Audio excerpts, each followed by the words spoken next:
Sa ngalan ng Ama, at ng Anak at ng Espiritu Santo. Amen. Ang pagpapala ng ating Panginoong Hesukristo, ang pag-ibig ng Diyos Ama, at ang pakikipagkaisa ng Espiritu Santo, naway sumainyo lahat. At sumaiyo rin. Mga kapatid, aminin natin ang ating mga kasalanan upang tayo ay maging marapat gumanap sa banal na pagdiriwang. Inaamin ko sa makapangyarihang Diyos At sa inyo mga kapatid, na lubha akong nagkasala sa isip, sa salita at sa gawa, at sa aking pagkukulang.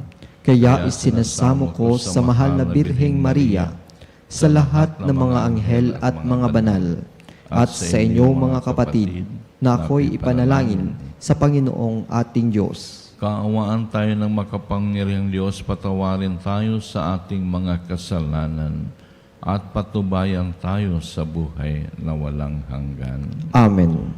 Panginoon, kaawaan mo kami. Panginoon, kaawaan mo kami. Kristo, kaawaan mo kami. Kristo, kaawaan mo kami. Panginoon, kaawaan mo kami. Panginoon, kaawaan mo kami. Manalangin tayo.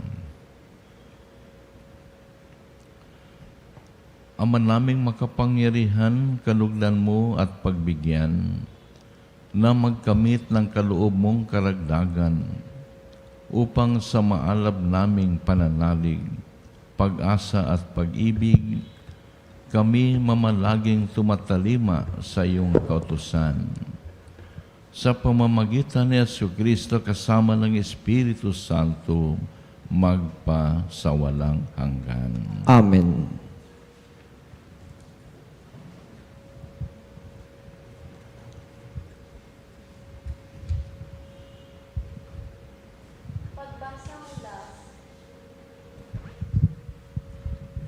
Pagbasa mula sa sulat ng Exodo.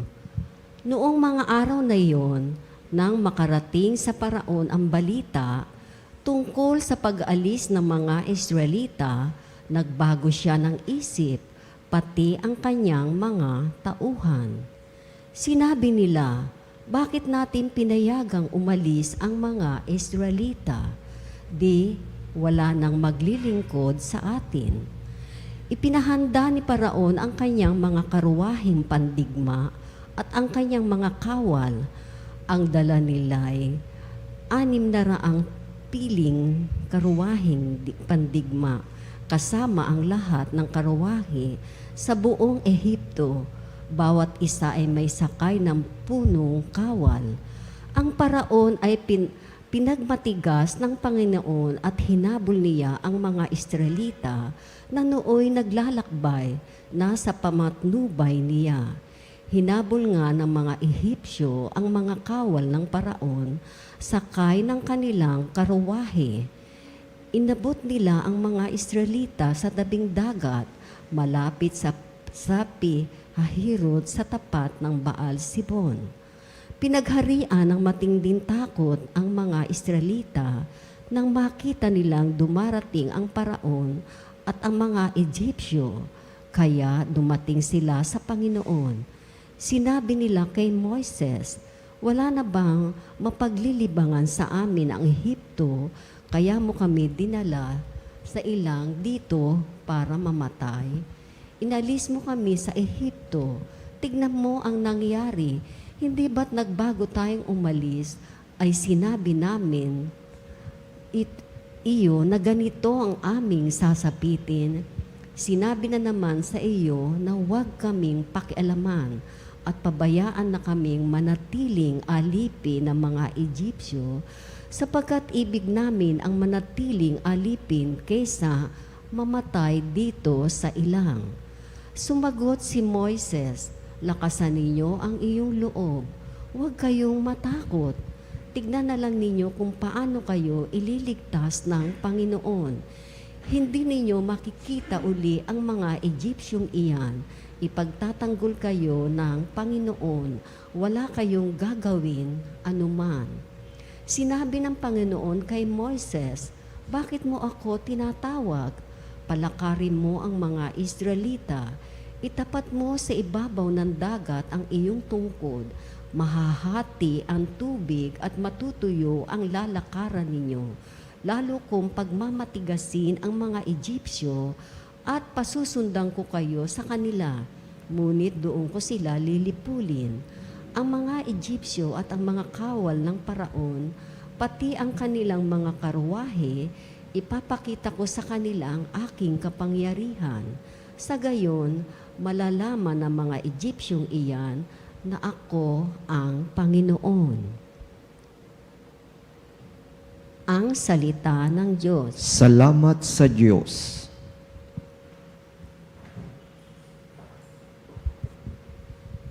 Salmon tugunan ang ating po itutugon, poon ay ating awitan sa kinamtan niyang tagumpay. Poon ay ating awitan sa kinamtan niyang tagumpay. Ang Panginooy atin ngayon awitan sa kanyang kinamtan dakilang tagumpay.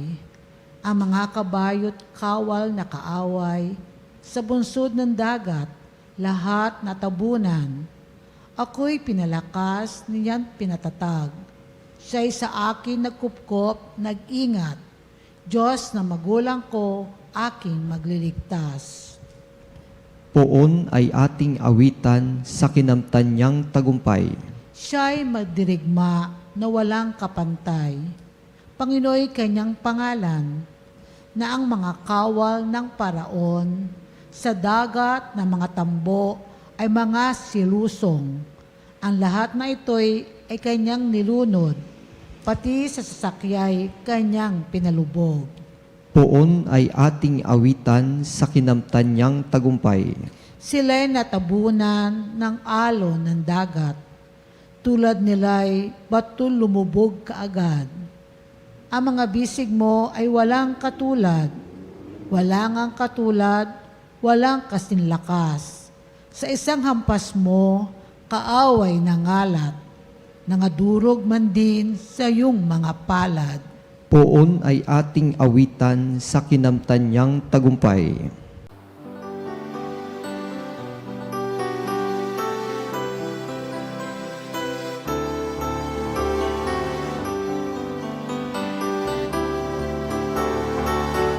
Hallelujah, hallelujah, hallelujah, hallelujah, hallelujah, hallelujah, hallelujah.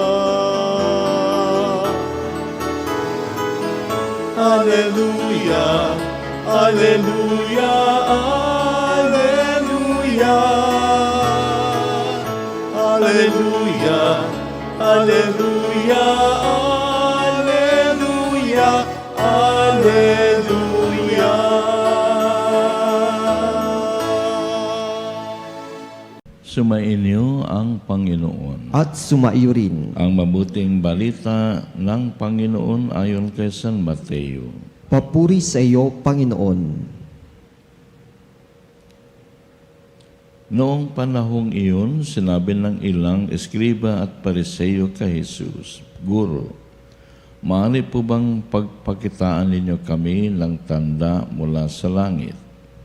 Sumagot si Jesus, lahing masama at di tapat sa Diyos. Naghanap kayo ng tanda, ngunit walang ipakikita sa inyo, maliban sa palantandaang inilalarawan ng nangyari kay Propeta Jonas. Kung paanong si Jonas ay 3 araw at 3 gabing nasa tiyan ng dambuhalang isla, gayon din ang anak ng tao ay 3 araw at 3 gabing sa ilalim ng lupa. Sa araw ng paghukom, titindig ang mga taga-Ninive laban sa lahing ito at ito'y hatulan ng kaparusahan, sapagkat nagsisi sila dahil sa pangangaral ni Jonas. Ngunit higit na dihamak kay Jonas ang naririto. Sa araw na yaon, titindig ang reyna ng timog laban sa lahing ito at ito'y hatulan ng kaparusahan. Sapagkat nanggaling siya sa dulo ng daigdig upang pakinggan ang karunungan ni Solomon. Ngunit hindi nalihamak kay Solomon ang naririto. Ang mabuting balita ng Panginoon. Pinupuri ka namin, Panginoong Heso Kristo.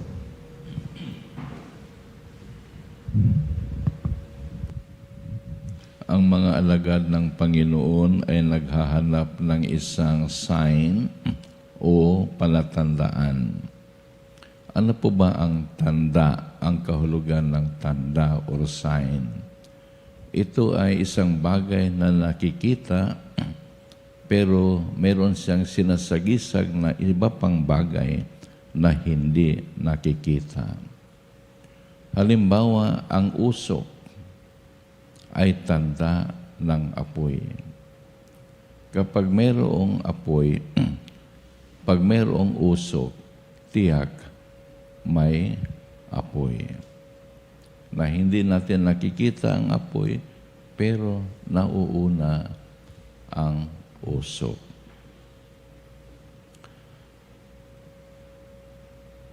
Kapag mayroong paru-paro na kulay brown, isang palatandaan, lalo na kapag dumapo ang paru-paro na kulay brown, dumapo sa katawan natin, yan ay palatandaan na may swerteng darating sa buhay ng tao. Yan, subok ko na yan. Pag may problema ako sa pera, at may dumapo na paru-parong kulay brown, hindi nagtatagal. May dumarating na pera sa buhay ko. Kapag paru-parong kulay itim, naniningil ng utang yan. Ito yung mga tinatawag natin na kasabihan ng mga matatanda, yung legend. Ganoon pa man, nandoon ang kahulugan ng palatandaan. Halimbawa, yung traffic signs, traffic lights, these are all signs na kapag green, ang ibig sabihin ay go. Kapag red, stop. Universal sign. Kaya lamang may mga drivers na hindi sumusunod. Sa Pilipinas, kapag green, stop. Kapag red, go. At dahil hindi sinusunod ang kahulugan ng traffic signs, maraming disgrasya. Kapag sumusunod, walang disgrasya. Grasya, buhay.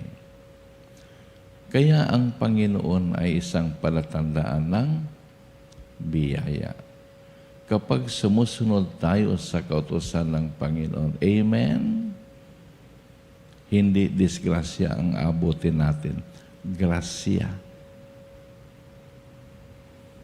Yung ating unang pagbasa, sinunod nila ang mga Israelitas ang kautusan ng Panginoon sa pamamagitan ni Moises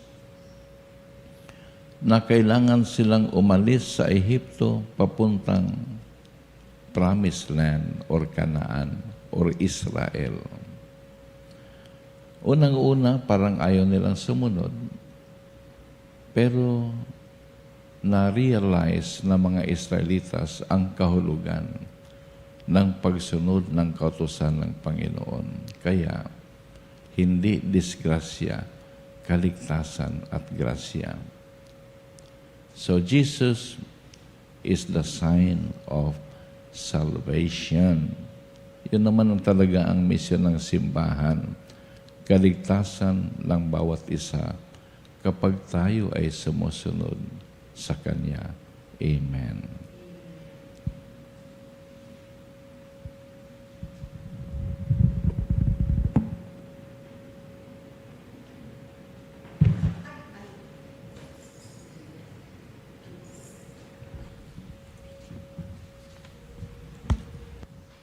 Natuklasan ni Jonas na walang nakatatakat sa Panginoon. Idalangin natin sa Diyos Ama na bigyan tayo ng biyayang makapagbagong buhay at matatag na manalig kay Kristo na tumatawag sa atin sa pagbabalik loob. Panginoon, dinggin mo ang aming panalangin. Panginoon, dinggin mo ang aming panalangin. Ang simbahan naway ipahayag ng walang kapaguran ang mensahe ng Diyos ng pagbabalik loob sa mga naghahanap sa Panginoon ng may malinis na puso. Manalangin tayo sa Panginoon. Panginoon, dinggin mo ang aming panalangin. Tulad ng mga mamamayan ng Ninibe, naway ating itakwil ang masamang pag-uugali at humarap sa tayo sa Diyos ng may mababang kalooban at nagsisising espiritu. Manalangin tayo sa Panginoon. Panginoon, dinggin mo ang aming panalangin. Ang mga pamilya at mga komunidad naway maghangad din ng kapayapaan, pagkakaisa at pagkakasundo. Manalangin tayo sa Panginoon. Panginoon, dinggin mo ang aming panalangin. Ang mga may sakit naway makatagpo ng kasiguruhan at pag-ibig mula sa pag-aaruga sa kanila. Manalangin tayo sa Panginoon. Panginoon, dinggin mo ang aming panalangin. Ang mga tapat na yumao naway makatagpo ng walang hanggang kapayapaan. Manalangin tayo sa Panginoon. Panginoon, dinggin mo ang aming panalangin. Ama ng lahat, ibinigay mo sa amin ang tanda ni Jonas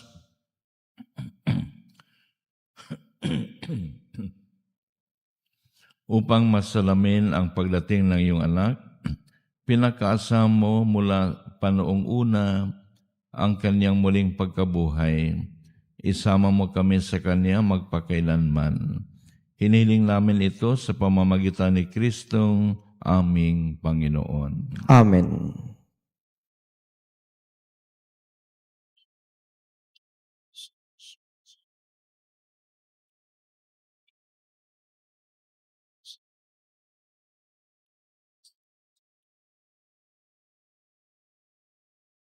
Aming hatid, alay na ito, ang tinapay na nagmula sa pagpapala mo.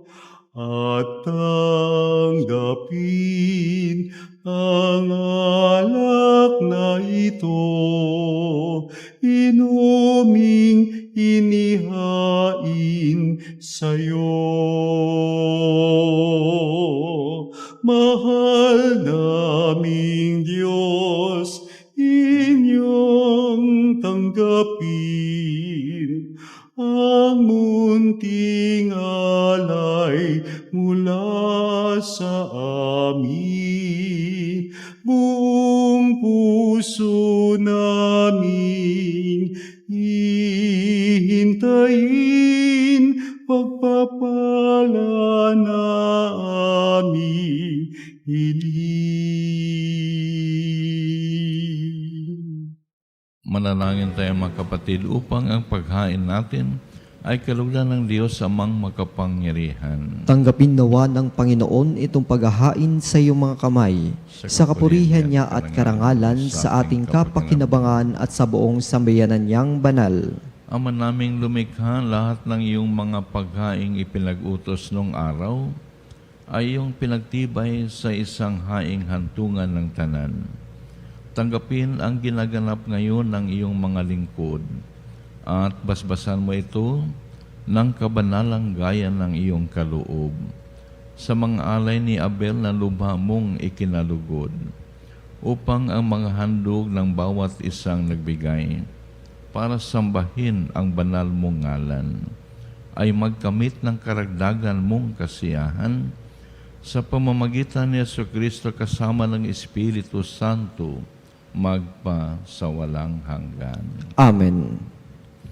Sumainyo ang Panginoon. At sumaiyo rin. Itaas sa Diyos ang inyong puso at diwa. Itinaas na namin sa Panginoon. Pasalamatan natin ang Panginoong Mar- ating Diyos. marapat na siya ay pasalamatan. Ama naming makapangyarihan, tunay nga marapat na ikaw ay aming pasalamatan. Ikinalugod mong likhain ang sanlibutan na iyong pinagbabago at ilinarangal sa pamamagitan ng anak na kinalulugdan.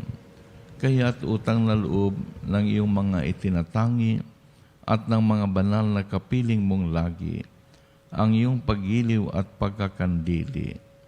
Kaya kaisa ng mga anghel na nagsisiawit ng papuri sa iyo, nang walang humpay sa kalangitan, kami nagbubuni sa iyong kadakilaan.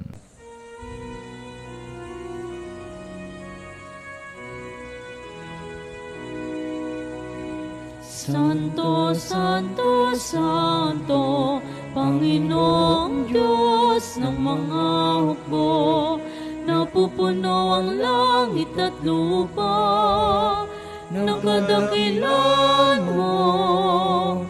Hosana, Hosana sa kaitaasan, pinagpalang na paririto sa ngalan ng Panginoon. Hosana, Hosana sa kaitaasan.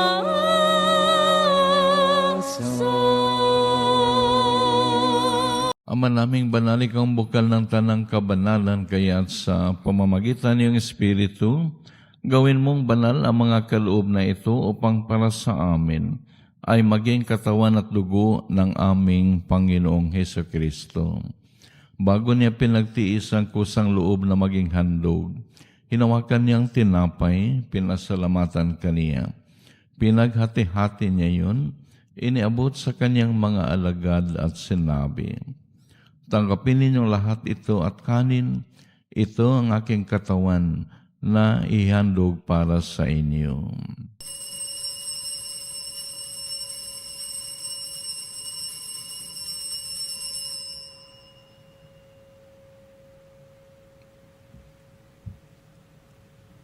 Gayon din naman, matapos ang hapunan, hinawakan niya ang kalis, muli kanyang pinasalamatan, iniabot niya ang kalis sa kanyang mga alagad at sinabi, "Tanggapin ninyong lahat ito at inumin, ito ang kalis ng aking dugo, ng bago at walang hanggang tipan.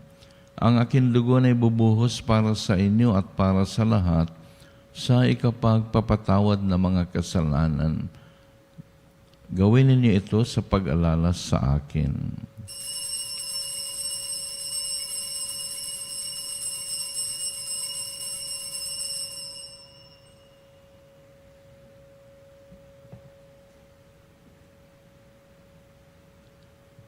Ipagbunyi natin ang misteryo ng pananampalataya.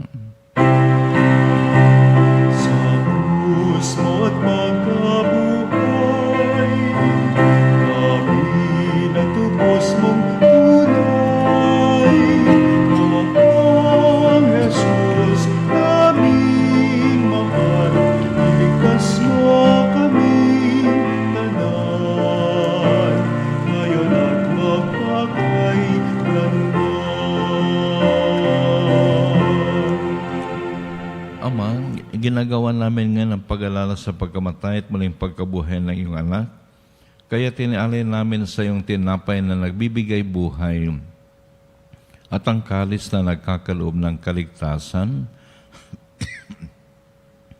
Kami nagpapasalamat dahil kami yung minarapat na tumayo sa harap mo para maglingkod sa iyo. Isinasamon namin kaming magsasalo-salo sa katawan at dugo ni Kristo ay mabuklod sa pagkakaisa sa pamamagitan ng Espiritu Santo. Ama, ningapin mo ang iyong simbahang laganap sa buong daigdig, puspusin mo kami sa pag-ibig, kaisa ni Leon naming Santo Papa, at ni Elias naming Obispo at ng Tanang Kaparian. Alalahanin mo rin, mga kapatid naming nahimlan, may pag-asang sila'y muling mabubuhay. Gayun din ang lahat ng mga pumanaw. Kaawaan mo sila at patuloyin sa iyong kaliwanagan. Kaawaan mo at pagnapatin kami lahat na makasalo sa iyong buhay na walang wakas.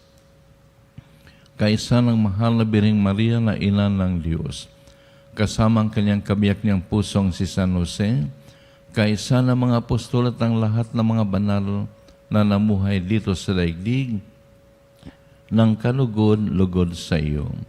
May pagliwang nawa namin ang pagpupuri sa kararangal mo sa pamamagitan ng iyong anak na aming Panginoong Hesukristo. Sa pamamagitan ni Kristo kasama niya at sa Kanya, ang lahat ng parangal at papuri ay sa iyo, Diyos amang makapangyarihan kasama ng Espiritu Santo, magpa sa walang hanggan.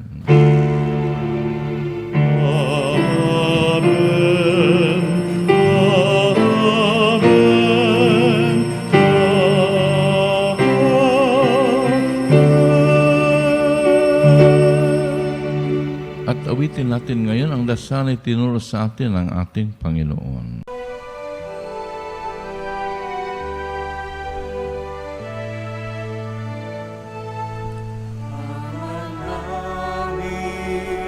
Sumasalangit ka, sambahin ang ngalan mo, mapasa amin ang kaharian mo, sundin ang loob mo. Dito sa lupa, parang sa langit, bigyan mo po kami ngayon ng aming kakanin sa araw-araw at paglawarin mo kami sa aming mga sala para na pagpapatawad namin sa nakakasala sa amin. At huwag mo kaming ipahintulot sa gusto, at yadya mo kami sa lahat ng masama. Hiniling namin kami iadyan sa lahat ng masama pagkaluban ng kapayapaan araw-araw, iligtas sa kasalanan at ilayo sa lahat ng kapahamakan. Samantalang aming pinananabikan ang dakilang araw ng pagpapahayag ng tagapagligtas naming sa Jesucristo. Sapagkat iyo ang kaharian, kapangyarihan at ang kapurihan, magpakailanman. Amen. Panginoong Jesucristo, sinabi mo sa mga apostol, kapayapaan ang iniiwan ko sa inyo. Ang aking kapayapaan ang ibinibigay ko sa inyo. Tungayan mang aming pananampalataya at huwag ang aming pagkakasala. Pagkaluban mo kami ng kapayapaan at pagkakaisa, ayon sa iyong kalooban kasama ng Espiritu Santo, magpa sa walang hanggan. Amen. Ang kapayapaan ng Panginoon ay laging sumainyo. At sumaiyo rin. At magbigayan tayo ng kapayapaan sa isa't isa. Peace be with you. Kordero ng Diyos na nag-aalis ng mga kasalanan ng sanlibutan, maawa ka sa amin. Kordero ng Diyos na nag-aalis ng mga kasalanan ng sanlibutan, maawa ka sa amin. Kordero ng Diyos na nag-aalis ng mga kasalanan ng sanlibutan, ipagkaloob sa amin ang kapayapaan. Ito ang kordero ng Diyos na nag-aalis ng mga kasalanan ng sanlibutan, mapalad ang mga inaayayahan sa kaniyang piging. Panginoon, hindi ako karapat-dapat na magpatuloy sa iyo, ngunit sa isang salita mo lamang ay gagaling na ako.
Manalangin tayo. Ama naming mapagmahal, manatili kang kapiling ng iyong sambayanan, na ngayon pinapakilabang mo sa iyong sariling buhay at gawin mong kami pasulong na makahakbang mula sa dati naming pagkamakasalanan patungo sa pagbabagong nagdudulot ng iyong kabutihan sa pamamagitan ni Jesucristo kasama ng Espiritu Santo magpa sa walang hanggan. Amen. Sumayin niyo ang Panginoon At sumaiyo rin at sumayin niyong pagpapala ng dakilang Diyos, Ama, Anak at Espiritu Santo. Amen. Tapos ng misa, humayo tayo at dalhin natin ang pagmamahal ng Panginoon. Salamat sa Diyos.